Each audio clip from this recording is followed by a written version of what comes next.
सच की आवाज, हर खबर सबसे तेज। ये है द हिंद 24 न्यूज, सच के साथ हर वक्त। नमस्कार, आप देख रहे हैं द हिंद 24 न्यूज और मैं हूं आपके साथ साक्षी निर्वाण। आइए नजर डालते हैं आज की कुछ खास खबरों पर। सप्तग्राम विधानसभा क्षेत्र से बीजेपी प्रत्याशी स्वराज घोष ने आज बांसबेरिया नगरपालिका के वार्ड नंबर 1 के नंदी बाजार इलाके समेत बंद पड़ी ऐतिहासिक डनलॉप फैक्ट्री परिसर में जनसंपर्क अभियान चलाया। इस दौरान उन्होंने कारखाना क्षेत्र के विभिन्न हिस्सों का दौरा किया और स्थानीय लोगों से बातचीत कर उनकी समस्याएं सुनी।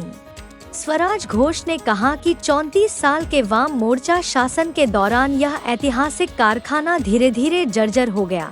इसके बाद तृणमूल कांग्रेस सरकार के कार्यकाल में भी इसे पुनर्जीवित करने के लिए कोई ठोस कदम नहीं उठाया गया।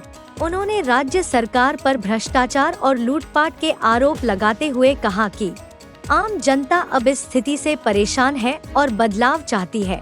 उनका दावा है कि इस बार लोग बीजेपी को वोट देने के लिए उत्सुक हैं। डनलप कारखाने के मुद्दे पर स्वराज घोष ने यह भी कहा कि अतीत में देश के प्रधानमंत्री नरेंद्र मोदी ने चुनावी प्रचार के दौरान इस कारखाने को फिर से चालू करने का आश्वासन दिया था, लेकिन उन्होंने यह भी स्पष्ट किया कि केंद्र सरकार की इच्छा के बावजूद यदि राज्य सरकार सकारात्मक पहल नहीं करती तो इस समस्या का समाधान संभव नहीं है। জল বেরোচ্ছে ওদের লক্ষণীয়। আমরা ক্ষমতায় আসার পর আমরা সপ্তগ্রামের মানুষের ঘরে ঘরে পানীয় জল পৌঁছাবো এবং সমস্ত ড্রেন সংস্কার করবো, তার সাথে গঙ্গার ধার পরিষ্কার করে এবং ঘাটগুলোকে যে জীর্ণ অবস্থায় পড়ে আছে সেগুলোকে আমরা সংস্কার করবো। একাধিকবার অভিযোগ উঠে আসে, প্রার্থী আসে প্রার্থী যায়, প্রার্থী জয়লাভও করে, ডানলপ নিয়ে তারা চিন্তা ভাবনা করে না। 34 বছর বামফ্রন্ট সরকার বাংলায় ক্ষমতার ভোগ করেছে, তারা বাংলার মানুষের জন্য ভাবেনি। আর 15 বছর তৃণমূলের সরকার, যেটা টিএমসি টাকামারা কোম্পানি হিসেবে পরিচিত হয়ে গেছে, তাই একবার মানুষের কাছে করেছেন আবেদন যে ভারতীয় জনতা পার্টিকে একবার সুযোগ দিন মানুষের জনগণের কাজে লাগার জন্য।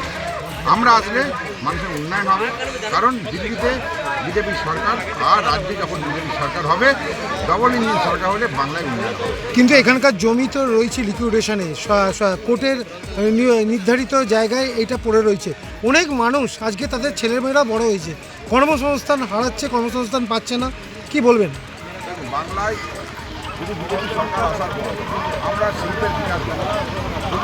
হুগলি বর্ধমান জেলায় আমরা শিল্পের বিকাশ ঘটাবো এবং শিল্পের উন্নয়ন যেভাবে হবে সেখানে অনেক বেকার যুবক ভাই বোনেরা তার কর্মসংস্থান হবে এবং এই সপ্তগ্রাম এরিয়াতেও কেমন সারা পাচ্ছে?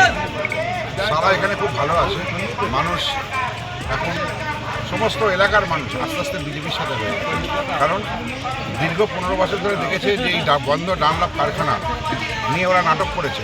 কারখানা থেকে ভগ্ন জিনিসপত্র যেগুলো আছে সেগুলোকেও বিক্রি করে দিয়েছে। আজকে ডানলপ কারখানার মধ্যে বাগান তৈরি হয়ে গেছে। তাই এই মানুষ ডানলপ এরিয়ার মানুষের ভরসা ভারতীয় জনতা পার্টি যদি ক্ষমতায় আসে, হয়তো ডানলপকে আবার পুনরুদ্ধার করা যাবে। এবং আমি ডানলপ এলাকার সমস্ত মানুষকে বলছি যে লড়াই করে ডানলপ কারখানাকে আবার পুনরুজ্জীবন। একটা সময় তো প্রধানমন্ত্রী এখানে এসেছিলেন, তখন তো ডানলপ খোলার কথা কোনো বলেননি। প্রধানমন্ত্রী সারা দেশের, উনি ডানলপ নিয়ে নিশ্চয়ই শিল্প নিয়ে কথা বলেছে। পারফেক্ট কোনো একটা এরিয়া নিয়ে তো কথা উনি বলেন না, কিন্তু আমরা তাদের সৈনিক, প্রধানমন্ত্রীর সৈনিক হিসেবে আমরা আছি।